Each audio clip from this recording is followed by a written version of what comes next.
শেখ হাসিনা ক্ষমতাচ্যুত হওয়ার পর চোরের মতো এই দেশ ছেড়ে পালিয়েছে। লজ্জা থাকলে এই দেশ নিয়ে তার আর কথা বলা উচিত নয়। লজ্জা থাকলে তার অনুসারী দাবি করে নতুন ভাবে কেউ উকি দেওয়ার কথা নয়। কিন্তু এই গোষ্ঠী এতই নির্লজ্জ, আমরা লক্ষ্য করছি বিভিন্ন সুরতে তারা আবার এই দেশকে অস্থিতিশীল করার চেষ্টা করছে। সংগ্রামী বন্ধুগণ, 24-এর গণ অভ্যুত্থান হাজার হাজার ভাইয়ের জীবনের বিনিময়ে অর্জিত হয়েছে। 24-এর গণ অভ্যুত্থানে হাজার হাজার ভাইয়েরা পঙ্গুত্ব বরণ করেছে। দীর্ঘ 1.5 যুগ পর্যন্ত আমরা রাজপথের সড়ক থেকে যেই বিজয় ছিনিয়ে এনেছি, এই বিজয়কে কেউ নস্যাৎ করবে ইনশাআল্লাহ, শরীরে রক্ত থাকতে আমরা সেটা হতে দিব না। এজন্য ইসলামী ছাত্র আন্দোলন বাংলাদেশের সর্বস্তরের নেতা কর্মীদেরকে অতন্ত্র প্রহরীর ভূমিকা পালন করতে হবে। সংগ্রামী বন্ধুগণ, ইসলামী ছাত্র আন্দোলন বাংলাদেশ শুধু একটি নির্দিষ্ট গোষ্ঠী কেন্দ্রিক কাজ করে না, বরং বাংলাদেশের একমাত্র ছাত্র সংগঠন যাদের সকল ধারার শিক্ষা ব্যবস্থার শিক্ষার্থীদের মধ্যে পদচারণা রয়েছে। আমাদের দুর্বলতাও আছে।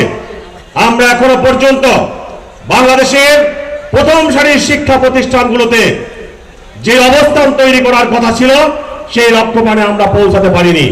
তবে এর জন্য হতাশ হওয়ার কোনো কারণ নেই। আমরা সামনে হাঁটতে জানি, আমরা পিছু হাঁটতে জানি না। আমরা আল্লাহর রাহে জীবন দেওয়ার জন্য সদা উদ্গ্রীব থাকি। সুতরাং আমাদের পথ চলা কখনো থেমে থাকতে পারে না। সংগ্রামী বন্ধুগণ, 24-এর গণ অভ্যুত্থান পরবর্তী এই সময়ে এখন আমাদের ফসল ঘরে তোলার সময়। আমরা যদি সাংগঠনিক কাজে সঠিকভাবে মনোনিবেশ করতে পারি, ইনশাআল্লাহ আমি বিশ্বাস করি এই আদর্শিক ছাত্র সংগঠন বাংলাদেশের প্রতিটি ক্যাম্পাসে সর্বশক্তি নিয়ে তাদের অস্তিত্ব জানান দিতে সক্ষম হবে। এজন্য ছাত্র আন্দোলনের প্রত্যেকটি নেতা কর্মীকে তার নিজ নিজ জায়গায় নিজ দায়িত্বের ব্যাপারে আরো অধিক সচেতন হতে হবে। দাওয়াতি কাজ বৃদ্ধি করতে হবে। নিজের ক্যাম্পাসে নিজের শক্তি বৃদ্ধির জন্য, নিজের ক্যাম্পাসে নিজের সংগঠনকে প্রতিষ্ঠিত করার জন্য পরিকল্পনা করে সেই পরিকল্পনা মাফিক এগোতে হবে। ভাইয়েরা আমার, আপনি যত সামনে এগোতে যাবেন, আপনি যত সামনে অগ্রসর হবেন, আপনার সমালোচক শত্রুর সংখ্যা তত বাড়বে, এটাই স্বাভাবিক। কিন্তু সমালোচনাকে পরোয়া করে, সমালোচনাকে আমলে নিয়ে যারা কাজ থেকে নিবৃত্ত হয় তারা কখনো সংগঠনের আদর্শিক কর্মী হতে পারে না। আমরা দেখেছি আমাদের এই অগ্রযাত্রা যতই সামনের দিকে অগ্রসর হচ্ছে, একটি মহল আমাদেরকে পিছন দিক থেকে টেনে ধরতে চেষ্টা করছে। মনে রাখবেন, বাংলাদেশের রাজনীতিতে ইসলামী আন্দোলন বাংলাদেশের কিছু স্বতন্ত্র বৈশিষ্ট্য আছে। তাকওয়া, পরহেজগারি আমাদের মূল ভিত্তি। যদি আমরা এই জায়গা থেকে বিচ্যুত হব, সেদিন হয়তো আমাদের অস্তিত্ব বিনাশ হয়ে যাবে। আর আমাদের প্রতিপক্ষ শক্তি আমাদের এই জায়গায় বারবার আক্রমণ করার চেষ্টা করছে। আজকে এই স্বতন্ত্র অবস্থানের কারণেই, স্বতন্ত্র চরিত্রের কারণেই এদেশের লক্ষ লক্ষ মানুষ ইসলামী আন্দোলনকে ভালোবাসে, পীর সাহেব চরমনাইকে ভালোবাসে। সাধারণ মানুষের এই ভালোবাসার জায়গাটাকে নষ্ট করে দেওয়ার জন্য একটা মহল পরিকল্পিতভাবে চক্রান্ত করছে। সংগ্রামী বন্ধুগণ, আজকে ভিন্ন ঘরানার নেতৃবৃন্দ যেখানে যায়, আপনারা আপনাদের আমিরকে সেখানে প্রত্যাশা করেন। ভিন্ন ঘরানার নেতৃত্ব যেই তরিকায় কাজ করে, আপনারা আপনার আমিরকে, আপনার সংগঠনকে সেই তরিকায় কাজের ময়দানে দেখতে চান। যদি এটাই হয়, তাহলে তাদের মধ্যে আপনার মধ্যে পার্থক্য কোথায়? মনে রাখবেন, এই বিশেষ পার্থক্যের কারণেই আজকে আমরা ছাত্র আন্দোলনে সামিল হয়েছি। এই বিশেষ পার্থক্যের কারণেই আজকে আমরা পীর সাহেব চরমনাইয়ের নেতৃত্ব ঐক্যবদ্ধ হয়েছি। পীর সাহেব চরমনাই যদি গতানুগতিক রাজনীতির ধারায় গা ভাসিয়ে দেন, ইসলামী আন্দোলন বাংলাদেশের এই স্বতন্ত্র ধারাও থাকবে না, সাধারণ মানুষের ভালোবাসাও থাকবে না। সুতরাং পরিকল্পিত ফাঁদ পেতে যারা উস্কানি সৃষ্টি করে সোশ্যাল মিডিয়ায় কিংবা বিভিন্ন মাধ্যমে ইসলামী আন্দোলন বাংলাদেশকে সমালোচনার পাত্রে পরিণত করতে চায়, মেহেরবানি করে তাদের পাতা ফাঁদে আপনারা পা দিবেন না। আমরা আমাদের নেতা পীর সাহেব চরমনাইকে ভালোবাসি, কি কথা ঠিক কিনা? আমরা আমাদের নেতা পীর সাহেব চরমনাইয়ের প্রতি আনুগত্যশীল। আমরা আমাদের নেতা পীর সাহেব চরমনাইকে আমরা বিশ্বাস রাখি তিনি আল্লাহর মেহেরবানিতে কখন আদর্শচ্যুত হবেন না। এই বিশ্বাসের জায়গায় কেউ ফাটল ধরানোর চেষ্টা করলে সেই পাতা ফাঁদে পা দেওয়া যাবে না। যদি বিশ্বাস চর্মাকে ভালোবেসে থাকি, বিশ্বাস চর্মার নেতৃত্বের প্রতি আস্থা থেকে রাখে, এ কথাও মনকে মানাতে হবে। বিশ্বাস চর্মাই তার নির্দিষ্ট ফোরামের সাথে পরামর্শ করেই সময়ের প্রয়োজনে যথার্থ সিদ্ধান্ত তিনি গ্রহণ করে থাকেন। অতএব একটি চক্রান্তকারী একটি গোষ্ঠীর পরিকল্পিত উস্কানিতে পাতা ফাঁদে পা দিয়ে আপনারা আপনাদের নেতৃত্বকে নানা সময় সমালোচিত করছেন, সংগঠনকে প্রশ্নবিদ্ধ করছেন। একবার ভেবে দেখবেন এই কাজটা আত্মঘাতী হচ্ছে কিনা। যদি আত্মঘাতী হয়ে থাকে অবশ্যই নিজ জায়গা থেকে আমাদেরকে তওবা করে ফিরে আসতে হবে।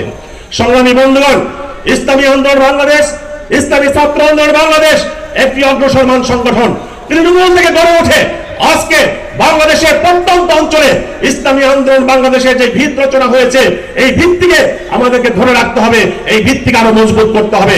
মনে রাখবেন, আগামী জাতীয় নির্বাচন ইসলামী আন্দোলন বাংলাদেশের জন্য অত্যন্ত গুরুত্বপূর্ণ।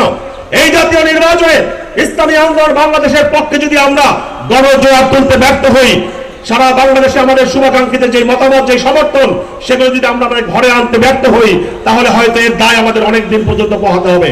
এজন্য আগামী জাতীয় নির্বাচনকে টার্গেটে রেখে প্রত্যেকটা পাড়ায় পাড়ায়, মহল্লায় মহল্লায় আপনার নিজ অবস্থানে ইসলামী আন্দোলন বাংলাদেশকে কিভাবে শক্তিশালী করা যায়, কিভাবে মজবুত করা যায়, নিজস্ব জায়গা থেকে পরিকল্পনা নিয়ে সংগঠনের দেওয়া পরিকল্পনার আলোকে সেভাবেই আমাদেরকে কাজ করতে হবে।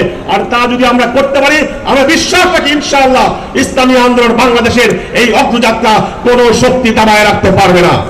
সংগ্রামী বন্ধুগণ, বক্তব্য শেষ পর্যায়ে আপনাদেরকে একটি দাওয়াত দিয়ে আমি আমার বক্তব্য শেষ করব। আপনারা নিশ্চয় শুনেছেন আগামী 17 জানুয়ারি ইনশাআল্লাহ এই সোহরাওয়ার্দী উদ্যানে ইসলামী যুব আন্দোলনের জাতীয় যুব কনভেনশন অনুষ্ঠিত হবে। ইনশাআল্লাহ আমরা টার্গেট নিয়েছি আগামী 17 জানুয়ারি এই সোহরাওয়ার্দী উদ্যানে লক্ষ যুবকের সমাবেশ হবে ইনশাআল্লাহ। সেই সম্মেলনে আপনাদের অংশগ্রহণ, আপনাদের উপস্থিতির প্রত্যাশা রেখে আপনাদেরকে দাওয়াত দিয়ে আমি আমার বক্তব্য শেষ করছি। ইনশাআল্লাহ রাজপথে দেখা হবে, স্লোগানে কথা হবে। সংগ্রামী সাথী ও বন্ধুগণ, কেন্দ্রীয় সম্মেলনের পর্যায়ে বক্তব্য রাখবেন ইসলামী ছাত্র আন্দোলন বাংলাদেশের সাবেক কেন্দ্রীয় সভাপতি, ইসলামী আন্দোলন বাংলাদেশের কেন্দ্রীয় প্রচার ও দাওয়া সম্পাদক মাওলানা আহমদ আব্দুল কাইয়ুম। বক্তব্য রাখছেন জননেতা মাওলানা আহমদ আব্দুল কাইয়ুম।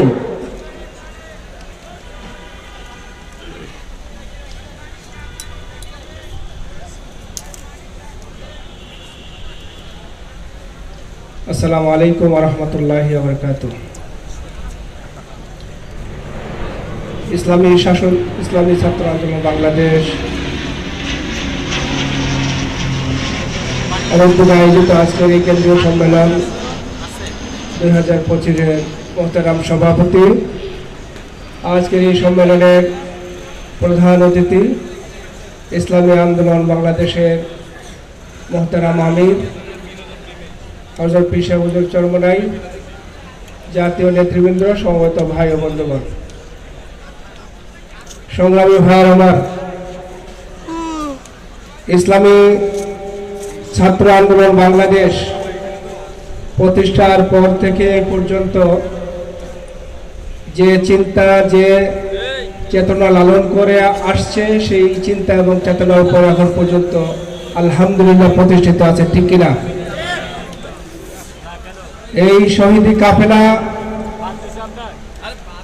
সময়ের প্রয়োজনে বিভিন্ন অন্যায়, অসত্য এবং আল্লাহদ্রোহী শক্তির বিরুদ্ধে আন্দোলন সংগ্রাম করতে গিয়ে এই পর্যন্ত আমাদের অনেক ভাইকে, অনেক কর্মীকে আমরা হারিয়েছি। শহীদ হাফেজ আবুল বাশার, রেজাউল করিম সহ হাফেজ আব্দুল মালিক সহ আমরা অসংখ্য ছাত্রকে হারিয়েছি। আজকে তাদের শ্রদ্ধার সাথে স্মরণ করছে। আল্লাহ তাআলা তাদেরকে জান্নাতের সর্বোচ্চ মর্যাদা দান করুন। সর্বশেষ 5 আগস্টের ছাত্র জনতার বিপ্লবেও আমাদের মাঝ থেকে আমাদের ছাত্র আন্দোলনের অন্তত 19 জন ছাত্র ভাইকে আমরা হারিয়েছি। আল্লাহর কাছে তাদেরও মর্যাদার জন্য দোয়া করছি। সাথে সাথে এই গণ অভ্যুত্থানে সকল স্তরের যত ছাত্র জনতা আহত হয়েছেন, নিহত হয়েছেন, সকলের জন্য আমরা সমবেদনা জ্ঞাপন করছি। প্রিয় ভাইয়ের আমার, ছাত্র জনতার ইতিহাস পরিবর্তনের ইতিহাস। ছাত্ররা যখন জেগেছিল পরিবর্তন হয়েছে 47-এ, ছাত্ররা জেগেছিল পরিবর্তন হয়েছে 52-তে, ছাত্ররা জেগেছিল পরিবর্তন হয়েছে 71-এ, ছাত্ররা জেগেছিল পরিবর্তন হয়েছে 90-এ। আবার যখন স্বৈরাচারী এই ফেসিবাদের বিরুদ্ধে ছাত্র জনতা জেগে উঠেছিল, ফেসিবাদ খুলে হাসিনা দেশ থেকে পালাতে বাধ্য হয়েছে। ঠিক না ভাইয়ের আমার? আজকে স্পষ্ট ছাত্র জনতা যেখানে ঐক্যবদ্ধ হয়েছে সেখানে তারা সাকসেসফুল হয়েছে। আমরা বলে দিতে চাই আরো একটি গণঅভ্যুত্থান করতে হবে, যে গণঅভ্যুত্থানের মাধ্যমে এদেশে রাষ্ট্রীয়ভাবে ইসলাম প্রতিষ্ঠিত হবে। প্রিয় ভাইয়ের আমার, ছাত্র জনতার এই গণঅভ্যুত্থানের পর দেশের সর্বস্তরের মানুষ আশা করেছে এই দেশের আমূল পরিবর্তন হবে, দেশ একটি কল্যাণ রাষ্ট্রে পরিণত হবে। কিন্তু আমরা দেখছি ঘুরে ফিরে আগের অবস্থায় দেশ ফিরে যাওয়ার জন্য সকল আয়োজন সম্পন্ন হচ্ছে। শিক্ষা সিলেবাস পূর্বের নেই, আবার সেখানে চাপিয়ে দেওয়ার চক্রান্ত হচ্ছে। আমরা বলে দিতে চাই শিক্ষা সিলেবাসে আমূল পরিবর্তন আনতে হবে।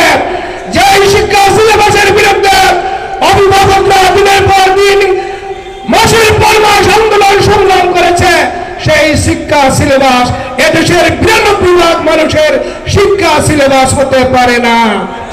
এই শিক্ষা সিলেবাস নিয়ে এদেশের অনেক সচেতন অভিভাবক মন্তব্য করেছেন, আমাদের এই সিলেবাস দেখে মনে হয় না এটা বাংলাদেশের শিক্ষা সিলেবাস, মনে হয় যে এটা একটা ইন্ডিয়ার শিক্ষা সিলেবাস। ভাইয়ের আমার, আমরা বলে দিতে চাই শিক্ষা সিলেবাসের আমূল পরিবর্তন করতে হবে এবং যে সকল সংস্কারের জন্য কমিটি করা হয়েছে আমরা বলে দিতে চাই ঘুরে ফিরে যদি ওই আদর্শ ওই চেতনাকেই সংবিধান পরিবর্তন করা হয় তাহলে ছাত্র জনতা এটাকে মেনে নিবে না ইনশাআল্লাহ। প্রিয় ভাইরা আমার, আমরা ছাত্রলীগ যুবলীগের উদ্দেশ্যে বলে দিতে চাই যে নেত্রী আপনাদেরকে দেশে রেখে বিপদের মুখে ফেলে দেশ ত্যাগ করেছে, আপনারা কোন মুখে সেই নেত্রীকে দেশে ফিরিয়ে আনার জন্য চক্রান্ত করেন? যদি লজ্জা থাকে তাহলে আওয়ামী লীগ যুবলীগ কাউকে এদেশে আর করতে পারে না। ভাইয়ের আমার, প্রিয় ভাইয়ের আমার, আমরা বলে দিতে চাই এই গণঅভ্যুত্থানের মাধ্যমে দেশের জনগণ যে শান্তি প্রতিষ্ঠার জন্য কল্যাণ রাষ্ট্র প্রতিষ্ঠার জন্য আশা করেছে, ঘুরে ফিরে আওয়ামী লীগ এবং বিএনপির হাতে আর ক্ষমতা দিতে চায় না। এই জন্য আমাদের আমির একটি নতুন নির্বাচন পদ্ধতির প্রবর্তনের দাবি করেছেন। পিআর পদ্ধতির মাধ্যমে যদি নির্বাচন হয় তাহলে এদেশে একটি প্রকৃত জাতীয় সরকার হবে। আর প্রকৃত জাতীয় সরকার যখন রাষ্ট্রে থাকবে তখন কেউ আর স্বেচ্ছাচারী স্বৈরাচারী এবং জালিম হতে পারবে না। এই জন্য আমাদের দাবি হচ্ছে পিআর পদ্ধতিতে আমরা জাতীয় নির্বাচন চাই। এই আশাবাদ ব্যক্ত করে আমার আলোচনা এখানে শেষ করছি। আল্লাহ হাফিজ। সংগ্রামী সাথী ও বন্ধুগণ,